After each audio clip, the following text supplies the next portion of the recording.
오늘 본문은 예수님께서 유년 시절에 대해서 기록하고 있는 본문입니다. 오늘 본문은 예수님의 12세에 대한 유일하게 기록된 본문입니다. 오늘 우리는 예수님의 그 12세 때의 그 사건들을 생각해 보면서 우리에게 주시는 은혜를 한 세 가지로 생각해 보려고 합니다. 먼저 첫 번째입니다. 첫 번째는 자녀들은 하나님 안에서 길러야 한다는 교훈을 우리에게 주십니다. 아이들을 어떻게 키워야 되느냐? 하나님의 은혜 안에서 키워야 됩니다. 이것을 다른 말로 하면 믿음 안에서, 좀 더 구체적으로 말하면 교회 안에서 자녀들을 키워야 합니다. 우리가 아이들을 이렇게 은혜 안에, 믿음 안에 키우기 위해서는 어떻게 해야 되느냐? 여러분, 첫 번째, 부모들은 본을 보이는 신앙생활을 해야 됩니다. 여러분, 자녀는요 말로 가르치는 게 아닙니다. 행동으로 가르쳐야 합니다. 여러분이 정말 자녀들을 아름다운 믿음의 사람이 되기를 원한다면 여러분이 그런 모습들을 많이 보여주어야 합니다. 요셉과 마리아는요 예수님을 교육하실 때 모든 규례를 다 지켰다고 성경은 말합니다. 할례를 8일 만에 할례를 행했고 태어난 지 40일 만에 정결 예식을 행했습니다. 그 불편한 베들레헴에서 40일 동안 머무시다가 이제 모든 규례들을 다 지키고 난 다음에 갈릴리 나사렛으로 돌아온 것을 우리가 지난주 살폈습니다. 예수님의 부모님은 이런 분이었습니다. 아마 하나님께서 이런 마리아와 요셉에게 예수님을 맡기셨다고 저는 생각합니다. 여러분, 41절 한번 볼까요? 그들은 어떻게 예수님을 키웠는지 41절 우리 같이 한번 읽습니다. 시작. 그들은요 해마다 6월절이 되면요 절기를 지켜 예루살렘의 성전에 올라가 하나님께 예배하며 찬양하며 경배했던 그런 본을 보였던 부분을 우리는 알아야 합니다. 보통 그 당시 남자들만 많이 갔는데요, 이 마리아는요 요셉과 함께 해마다 6월절에 올라갔다라고 성경은 말하고 있는 겁니다. 그럼 당시 갈릴리에서 예루살렘까지 가는데 이 가족들 무리를 지어 이행할 때 보통 10일에서 14일 정도 걸린다고 합니다. 그리고 6월절 절기가 7일이라고 한다면 그 7일의 절기를 지나고 오면 이 1년에 17일에서 21일 정도를 하나님께 헌신합니다. 예배를 드리기 위해서 많은 물질과 에너지와 그리고 시간을 투자하여 하나님을 경배하는 본을 이 마리아와 요셉은 어린 아기 예수님께 보였다는 겁니다. 여러분, 신앙교육은요 절대 말로 이루어지는 게 아닙니다. 행동으로 이루어집니다. 자녀들은요 부모의 뒷모습을 보고 자란다라는 말이 있어요. 여러분이 어떻게 신앙생활 하는지를요 자녀들이 뒤에서 다 보고 있습니다. 제가 말하잖아요. 어떤 교회는 그런다잖아요. 장로, 권사, 안수집 살 때 자녀들의 사인을 받아오게 한다잖아요. 뉴스 애들이 그런다잖아요. 목사님, 우리 엄마 아빠는 아직 멀었습니다. 이런다. 애들을 속일 수 없어요. 애들은 딱 보면 다 알아요. 목사님, 교회에서만 잘한 척해요. 이래. 근데 자녀들이 있잖아요. 목사님, 우리 어머님, 아버님은 진짜입니다. 이건 진짜예요. 여러분, 뒷모습을 보고 자라는 거예요. 여러분, 신앙교육을 할 때 자녀들을 정말 잘 키우기를 원한다면요 여러분이 그런 아름다운 본을 보이셔야 됩니다. 여러분, 주의를 기이 여기고 말씀을 사랑하는 모습을 보여주셔야 돼요. 여행을 가더라도 온라인 또는 교회를 찾아가 예배 드리는 모습을 보여주어야 합니다. 그러면요 교회 가라 말 안 해도 그 아이들은요 자라면서 교회를 가야 되는지 압니다. 여러분, 성경 읽으라고 그러지 마십시오. 그냥 성경 읽는 모습을 보여주세요.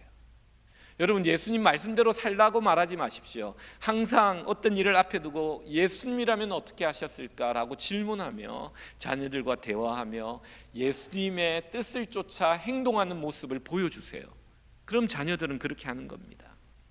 두 번째로 있잖아요, 본을 보이고, 두 번째는요 그 자녀들을 직접 은혜의 자리에 참석해 해야 합니다.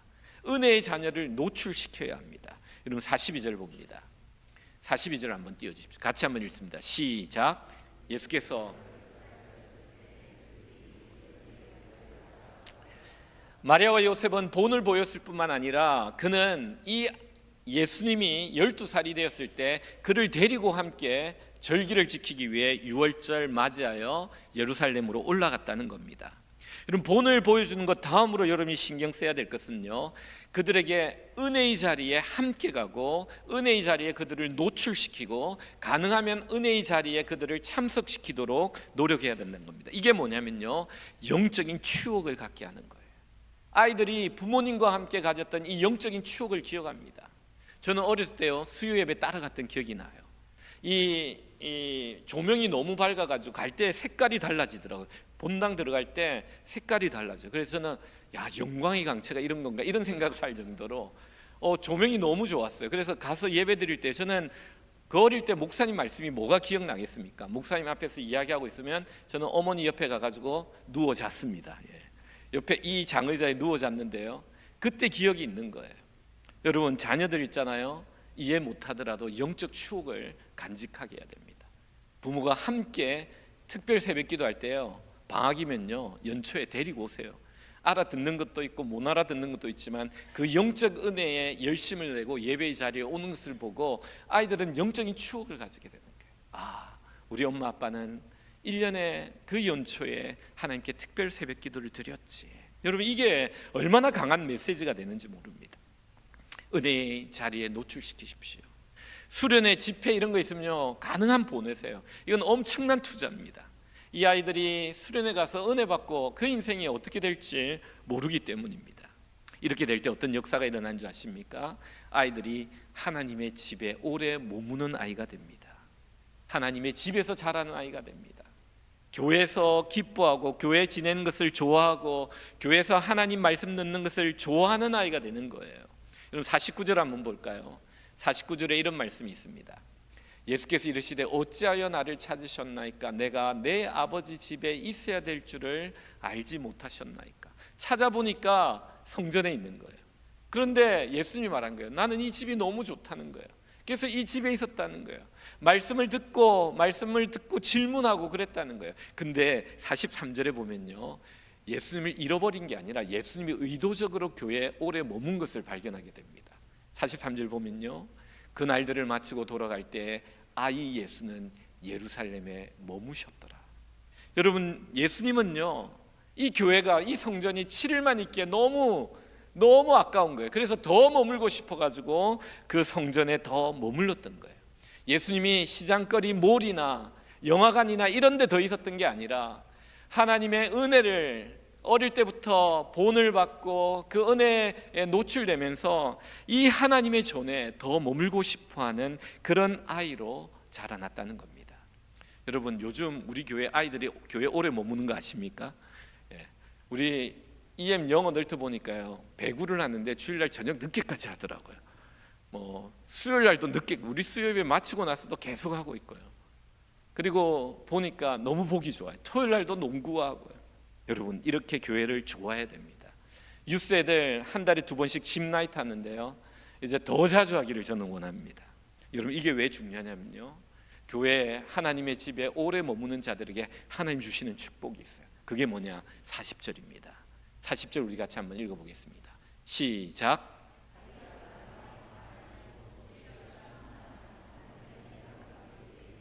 제가 전에 한번 설교했죠. 신체가 자라면서 신체가 건강한 신체의 복이 필요합니다. 지혜가 자라는 지혜의 충만함의 복이 필요합니다. 그러나 가장 중요한 축복은 하나님의 은혜라고 했어요. 학자가 되고 용사가 되고 이런 사람들보다 더 강한 사람은 누구냐? 하나님의 은혜가 그 위에 머무는 사람이에요. 근데 이 하나님의 은혜가 머무는 사람이 어떻게 할 때 하나님의 은혜에 머무느냐? 하나님의 집에 오래 머무는 사람. 하나님의 집에만 오래 있는다고 되는 게 아니라 하나님을 사랑하여 하나님의 집에 머물며 하나님의 말씀을 듣기를 기뻐하고 그 말씀이 어떠한지 질문하고 그 말씀대로 살기로 은혜 받는 이 사람들에게 어떤 역사가 일어나느냐? 하나님의 은혜가 그 위에 불기둥과 구름기둥 같이 머무는 아이가 되는 거예요. 여러분, 한나가 사무엘을 바쳤잖아요. 홈리와 비나스는 대제사장의 아들이었음에도 불구하고 정말 페류나가 됩니다. 그러나 이 사무엘은 그 시대 말씀이 희귀한 그 시대에 그는 성전에서 자라요. 성전에서 먹고 자고 살아요. 그럴 때 하나님의 은혜가 그 위에 머물 때 어떻게 되느냐? 하나님의 음성이 들리는 아이가 돼요. 그가 말을 하면요, 하나도 땅에 떨어지지 않는 위대한 하나님의 선지자가 됩니다. 여러분, 이게 뭡니까?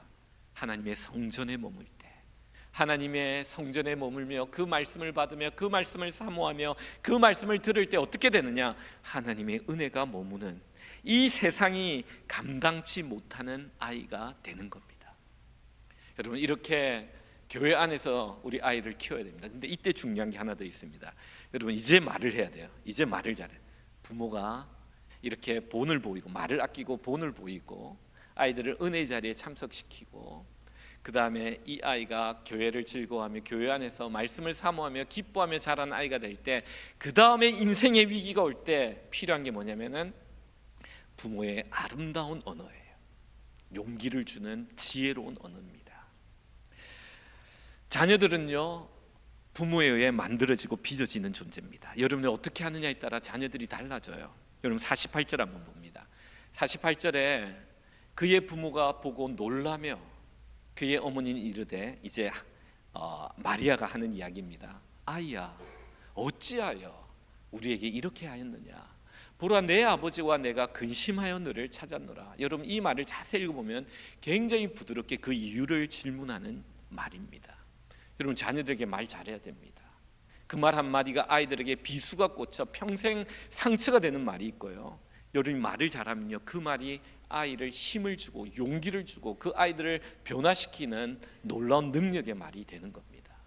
여러분, 말을 잘 사용하셔야 돼요. 우리 같으면요, 보자마자 일단 엉덩이 한 대 때리고 시작하죠. 지금 어디 여기 있어? 이러면 애가 상처가 되는 겁니다. 유대인들은요, 교육시킬 때 절대 아이들을 화난 상태로 말하지 말라 말해요. 부모가 화로, 분노 가운데 아이들에게 말하. 왜냐하면 이 분노가 말에 가시를 돋아 아이를 상처를 주기 때문에. 절대 성경은요, 자녀를 노엽게 하지 마라, 경록게 하지 마라. 여러분, 화가 난 상태 절대 말하지 마십시오. 자녀에게 씻을 수 없는 상처를 주게 됩니다. 1999년 2월 4일 날 미국 링컨 센터에서 인간 승리의 주인공인 스테파니 바스토스라는 21살의 여인의 발레 공연이 있었습니다. 이 공연장을 가득 메운 사람들은요, 뜨거운 박수를 이 여인에게 보냅니다. 왜 그러냐? 그녀는 4년 전 1995년 교통사고를 당해 발목을 절단합니다. 대수술을 받습니다. 그때 그녀는 그 수술을 하고 나서 절망합니다. 나는 이제 발레리나로서 사형 선고를 받았다. 내 인생은 껍데기만 남았다. 왜? 평생을 발레를 하며 살았거든요. 그는 그런 절망에 빠졌을 때, 그때 이 바스토스 곁에 있던 지혜로운 어머니가 한마디 말을 합니다. 의족을 바라보며 눈물을 짓는 딸에게 이같이 말을 해요. 귀에다 대고 속삭입니다. 사랑하는 딸아, 내가 잃은 것은 오른쪽 발목 하나뿐이다. 의족으로서 사람들에게 멋진 춤을 보여줄 수 있지 않겠니? 라고 어머니가 격려합니다. 이 바스토스는 어머니의 이 말에 격려와 용기와 힘을 얻어 의족을 한 발레리나라는 명성을 얻게 됩니다. 어머니의 격려 한마디가 절망 가운데 살아가는 껍데기 인생을 알곡 인생으로 바꾸어 놓는 겁니다. 여러분, 그래서 유대인들은 뭐라고 말하냐? 이렇게 부모는 화가다라고 말해요. 자녀는 부모가 그린 한 폭의 그림이다라고 이야기합니다. 부모가 어떻게 자녀들을 키우느냐에 따라 아이들이 달라지는 거예요. 여러분, 기억하십시오. 하나님께서는 이 요셉과 마리아에게 이 가정에 예수님을 맡기셨습니다.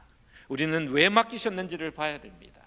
그들은 본을 보이며, 그리고 은혜의 자리에 아이를 참석시키며, 그리고 그가 하나님의 몸된 교회에서 사는 것을 즐거워하며 기뻐하는, 말씀을 사모하는, 하나님의 은혜가 임하는 자녀로 키웠다는 사실을 기억해야 됩니다. 말을 할 때도 함부로 하지 않고 인내하며 이해되도록 조용히 질문하는 이런 아름다운 언어를 가질 때 우리는 우리 자녀를 그리스도 안에서 키우는 자녀가 될 수 있다는 사실을 기억하셔야 됩니다. 두 번째입니다. 오늘 본문에서 우리에게 주는 두 번째 교훈은요, 우리는 예수님을 잃어버리고 살아가서는 안 됩니다. 오늘 본문에 보면 실종 사건이 기록되어 있습니다. 예수님의 12살 사건은요, 예수님의 실종 사건입니다. 예수님께서 마리아와 요셉이 어떻게 예수님을 잃어버렸는지를 기록하고 있습니다. 43절 한번 봅니다. 43절 우리 같이 한번 읽습니다. 시작. 그날을 마치고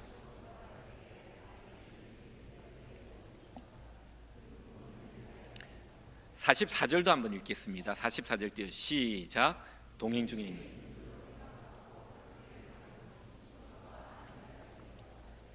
그 당시 여행 문화는요, 남자와 여자가 이렇게 같이 가는 문화가 아니에요. 남자, 여자 무리를 지어 친족들이 같이 움직입니다. 왜 무리를 지어 가느냐? 도적들이 많았기 때문에, 그리고 여자들을 앞세웁니다. 왜냐하면 그 걸음이 빠르지 않기 때문에 남자들이 뒤에 가면서 보호하면서 그 보조를 맞추어 걸어갑니다. 그래서 이런 일들이 생기는 거예요. 그리고 저녁에 야영지가 되면 가족들이 모여가지고 이제 천막에서 잠을 잡니다. 그러다 보니까 앞서가던 마리아는 아기 예수가 요셉하고 오고 있겠다라고 생각했던 거예요. 그러나 또 뒤에 가던 요셉도 아이 예수가 보이지 않자 어머니 엄마 마리아와 같이 가고 있을 거라 생각했던 거예요. 근데 저녁에 야영지에 모여 보니까 이 아이 예수가 없는 거예요. 그래서 깜짝 놀라 이 아이를 찾고 하루 내려갔다가 다시 하루 올라왔다가 사흘날에 성전에서 예수님을 발견하게 된 사건입니다.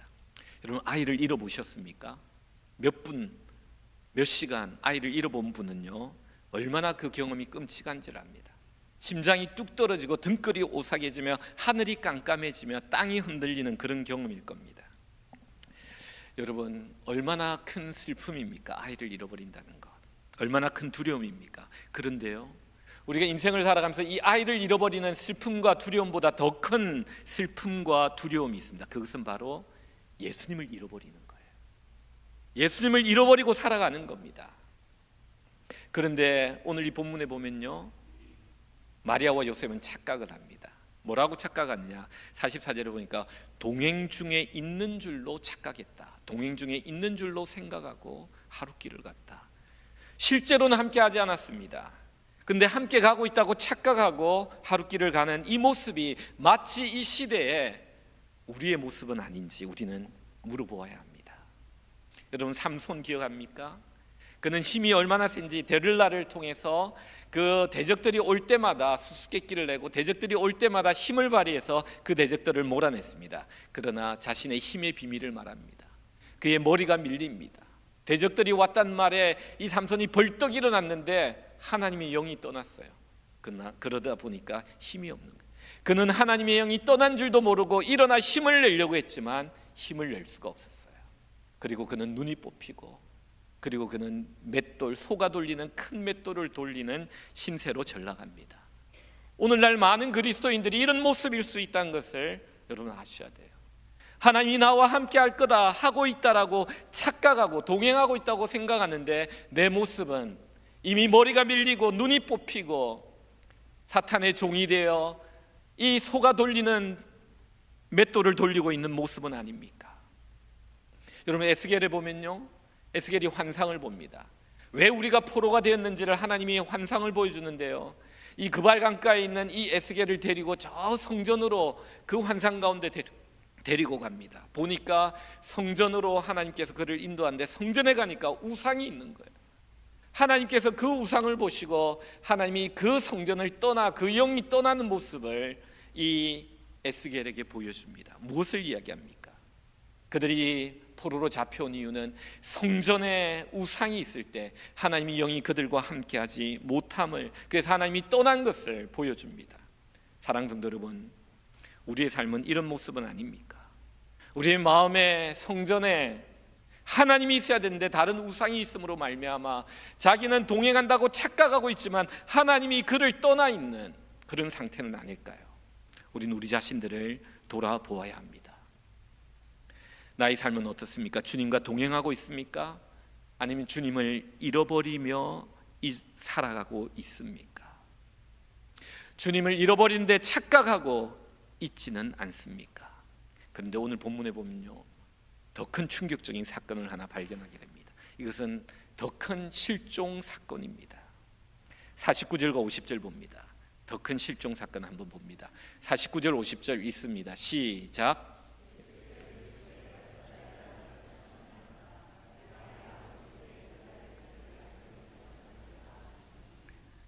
그 부모가 그가 하신 말씀을 깨닫지 못하더라.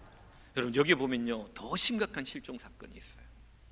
그것은 바로 예수님을 찾았어요. 성전에서 만났어요.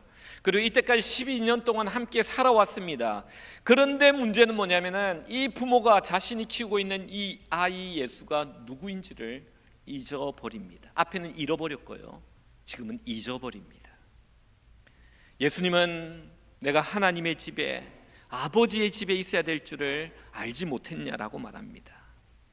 하나님을 아버지라고 부르고 있고 성전을 하나님의 집, 아버지의 집이라고 부르고 있습니다. 요셉은 이 말의 뜻을 깨닫지 못했다고 말합니다.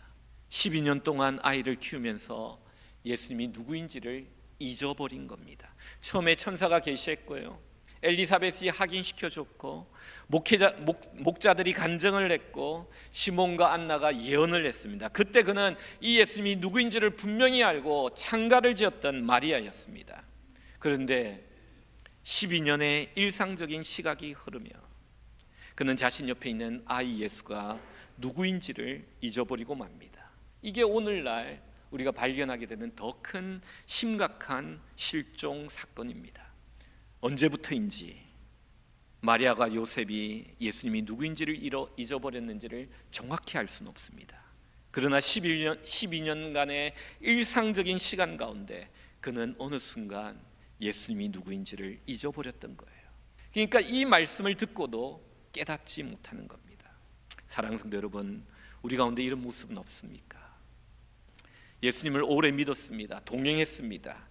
늘 예수님을 만나고 예배드리고 기도합니다. 찬송을 드립니다. 그런데 문제는 내 옆에 계신 분이 어떤 분인지를 잊어버리는 성도들이 있다는 겁니다. 천지를 창조하시고 세상 만물을 다스리시고 우리를 죄에서 구원하신 전지전능하신 하나님의 아들이요 우리의 구원자 되신 예수님이 누군지를 잊어버리는 이것이 더 심각한 실종 사건이라는 겁니다. 복음서에 보면요, 예수님의 동생과 어머니가 예수님이 미쳤다라는 소식을 듣고 그를 데리러 가는 장면이 나옵니다.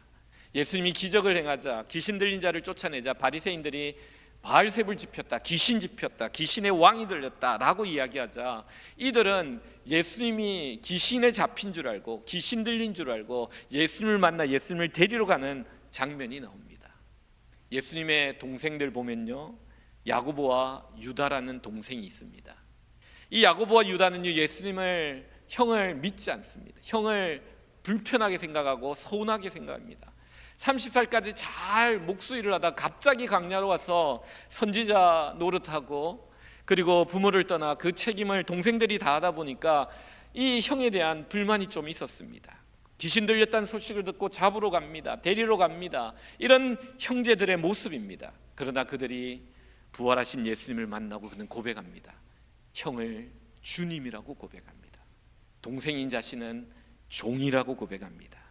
그리고 나서 그들은 뭐라고 그러냐, 그 예수님 앞에 야고보서와 유다서를 기록하는 예수님의 종이 됩니다.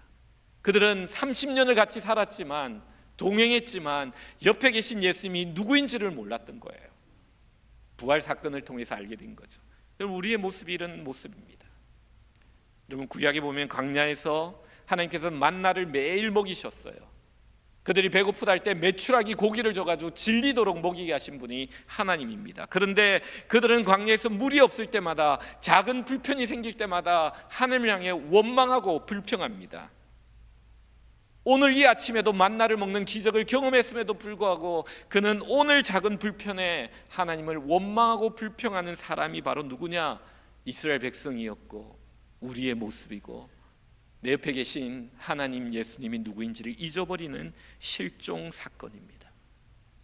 교회 안에 이런 실종이 얼마나 많은지 모릅니다. 예수님을 오래 믿으면서 그분이 누군지를 모릅니다. 그분의 능력을 잊어버립니다. 심지어 간증도 하고 하늘의 신령한 은혜의 기적을 경험했음에도 불구하고 오늘 내가 당면한 이 새로운 문제 앞에서 내 옆에 계신 주님이 누군지를 잊어버리는 이 실종 사건, 이 둔한 마음, 이 믿음 없음이 문제입니다. 그러나 오늘 감사한 것은요, 이 둔한 마음, 잃어버린 실종의 사건을 하나님께서는 회복시키십니다. 그런데 그 장소가 어디냐? 바로 성전입니다. 46절 한번 보겠습니다. 46절에 보면요, 이런 말씀이 있어요. 우리 같이 한번 읽습니다. 시작.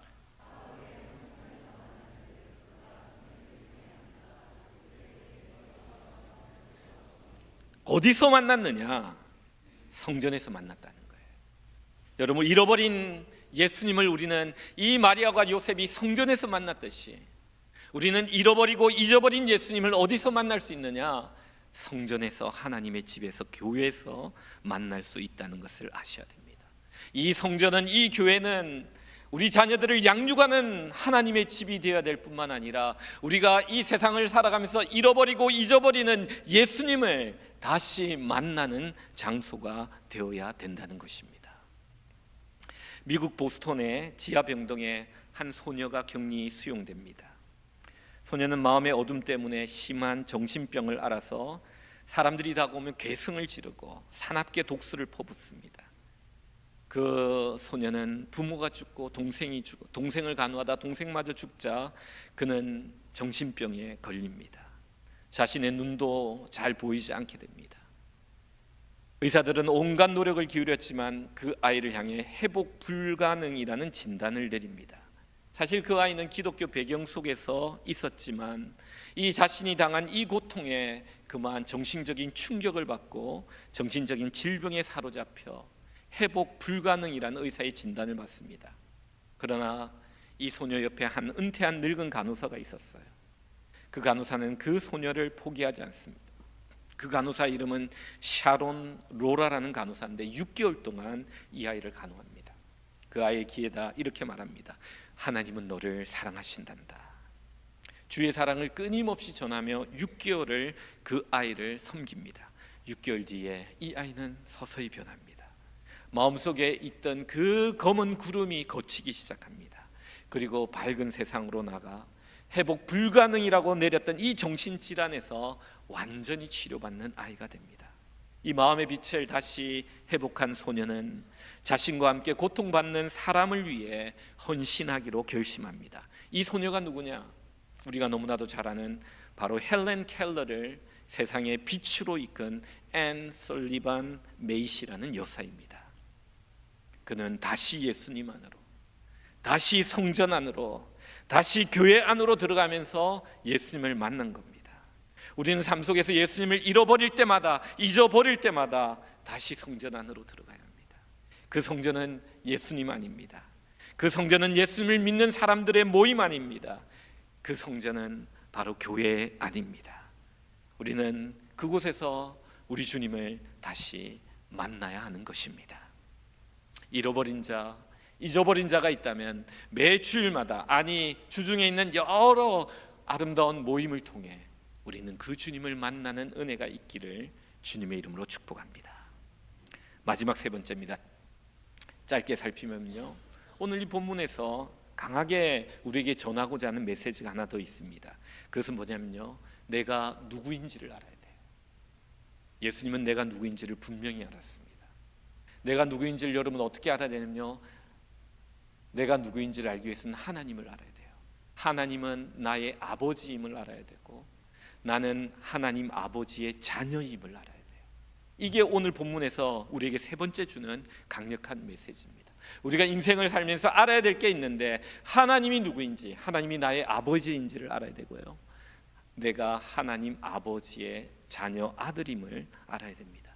오늘 본문에 보면 예수님은 12세였습니다. 어린 나이였습니다. 그러나 자기가 누구인지를 분명히 알았습니다. 하나님이 누구인지를 알고 자기가 누구인지를 분명히 압니다. 49절 한번 다시 봅니다. 예수께서 이르시되 어찌하여 나를 찾으셨나이까? 내가 내 아버지 집에 있어야 될 줄 알지. 내 아버지 집, 여러분, 구약에는요 하나님을 아버지라고 부른 장면이 몇 군데 있지만 내 아버지, 개인의 아버지라고 부른 데는 없어요. 한 군데도. 우리 아버지 개념이 조금 있긴 해도 이 하나님을 아버지라고 부른 개념은, 그것도 나의 아버지라고 부른 개념은 오직 예수님부터 시작됩니다. 예수님은 이것을 우리에게 알려줍니다. 하나님이 누구인지를 알고 그때 내가 누구인지를 알고 나의 정체성이 분명해진다는 겁니다. 여러분, 왜 12살에 이 사건을 기록하고 있습니까? 여러분, 우리의 아이들 있잖아요. 티네이저가 시작되는 13세의 티네이저가 시작될 때 12살 때 있잖아요. 초등부 고학년, 유스 이 나이 때 있잖아요. 아이들이 영적으로 인격적으로 주님을 만날 수 있는 나이라는 사실을 알아야 합니다. 그때 영적으로 인격적으로 예수님을 만날 때 그 인생이 달라지는 거예요. 그 인생의 비전을 보게 되고 무엇을 하며 살아가야 될 아이로 변화된다는 말입니다. 여러분, 우리의 모든 부서가 다 중요해요. 갈렙 공동체부터 시작해가 영아 유아부 다 중요합니다. 그러나 또 우리가 기억해야 될 것은 이 유스와 이 초등부 고학년에 하나님의 은혜를 받아 인격적으로 주님을 만나는 체험이 있는 교회가 되어야 돼요. 그 아이들을 그렇게 키워야 됩니다. 수련회와 코스타와 여러 집회를 통해서, 그리고 금요일날 그리고 주일 예배를 통해서 이 아이가 주님을 인격적으로 만나는 이 영적 계기를 그들이 가져야 된다는 겁니다. 제가 중학교 1학년 때 회심했다고 그랬잖아요. 설교를 준비하다 계산에 만으로 12살이더라고요. 저도 그때 하나님의 은혜를 받고 예수님을 믿고 회심하고 제가 목사가 되기로 결심을 했습니다. 헌신했습니다. 사랑하는 성도 여러분, 이렇게 될 때에 참 재미있는 모습이 발견하게 됩니다. 하나님을 발견하고 자신을 발견하고. 저는 하나님을 발견하고 나서도 자라면서 굉장히 불편했던 것 중에 하나가 뭐냐면은 대학생 때 심한 열등감에 사로잡혔어요. 아니, 저 친구는 얼마나 저렇게 잘났는데 나는 이게 뭐지 하며 심한 패배감과 열등감에 사로잡힐 때가 대학 시절에 있었어요. 그런데 이게 어떻게 극복되었느냐면은, 여러분, 이 극복은요 비교의식이 아니라 창조의식을 통해서 극복되었습니다. 비교의식은요 그와 나를 비교하는 거지만, 창조의식은 하나님 안에서 내가 어떻게 지어진 존재라는 것을 깨달을 때, 하나님이 나를 어떻게 지은 존재라는 걸 깨달을 때 정말 이 세상에 하나밖에 없는 존재로, 나만의 향기와 결을 가진 존재로 하나님이 하나님의 일을 하기 위해 나를 이 땅에 보내셨다는 사실을 알 때 제가 그 열등감을 극복할 수 있었습니다. 사랑하는 성도 여러분, 우리는 이것을 알아야 됩니다. 오늘 51절을 한번 보면요 참 재밌는 모습을 보게 됩니다. 51절 우리 같이 한번 읽어볼까요? 시작.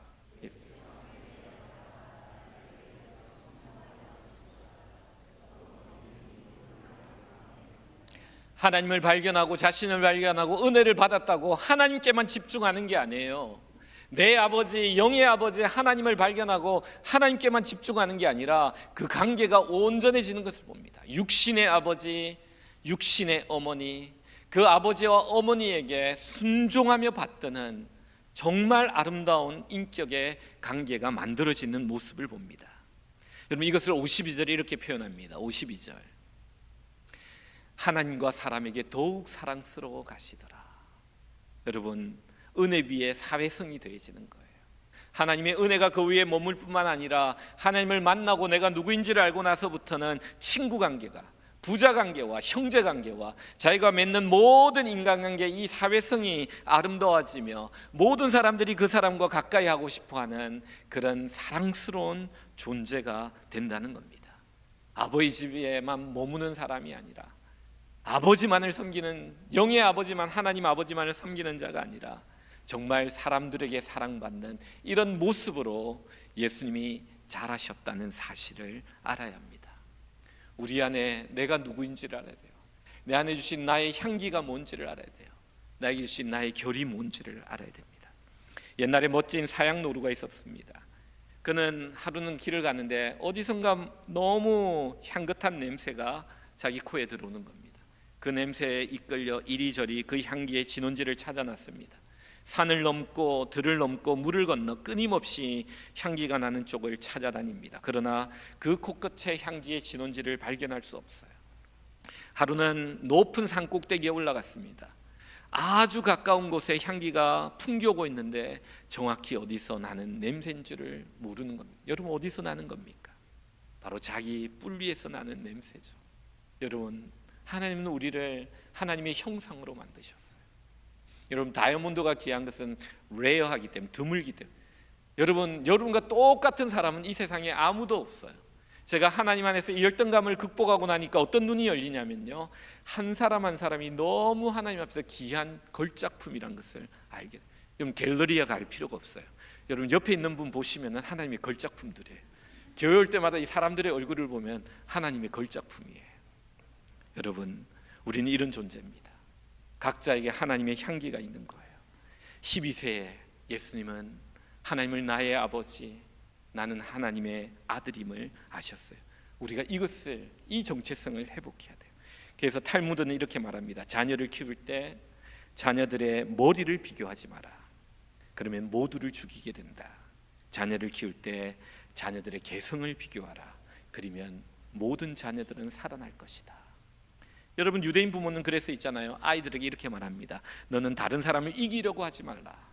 너는 다른 사람과 다르게 살려고 노력하라. 너에게 준 그 결을 발견하여 살려고 노력하라 라고 말합니다. 사랑하는 성도 여러분, 우리가 꼭 세 번째 기억해야 될 것은 하나님을 만나고 하나님 안에서 내가 누구인지를 알고, 그렇게 될 때 내 주위에 있는 관계가 회복되며 하나님과 사람들에게 사랑받는 존재가 된다는 것을 꼭 기억하시기 바랍니다. 말씀을 맺습니다. 첫 번째, 우리는 자녀를 키울 때 교회 안에서, 믿음 안에서, 성전 안에서 키워야 됩니다. 그러기 위해서는 여러분, 본을 보이십시오. 은혜에 노출시키십시오. 교회 오는 것을 기뻐하고 교회 오래 머무는 것을, 말씀을 사모하는 것을 기뻐하는 자녀로 만드십시오. 그리고 아이가 절망할 때, 힘들 때, 사고 쳤을 때, 일 있을 때 은혜의 말, 용기의 말, 위로의 말로 아이들을 살리는 부모가 되어야 됩니다. 두 번째로, 예수님을 절대 잃어버리시면 안 돼요. 동행하고 있다고 착각하셔도 안 돼요. 또 예수님을 같이 동행하지만 그분이 누구인지를 잊어버리셔도 안 됩니다. 그 능력 많으신 주님을 기억해야 됩니다. 마지막 세 번째는요, 내가 누구인지를 알아야 됩니다. 무엇을 위해 살아야 될지, 나는 누구의 아들이고 나의 아버지는 누구인지. 여러분, 이것을 알 때 내 안에 있는 하나님 주신 그 향기를, 아름다운 향기를 발견하고 그 향기를 가지고 하나님께 영광 돌리는 존재가 되는 것입니다. 이 은혜가 우리 모든 성도님들의 가정과 우리 교회에 있기를 주님의 이름으로 축원드립니다.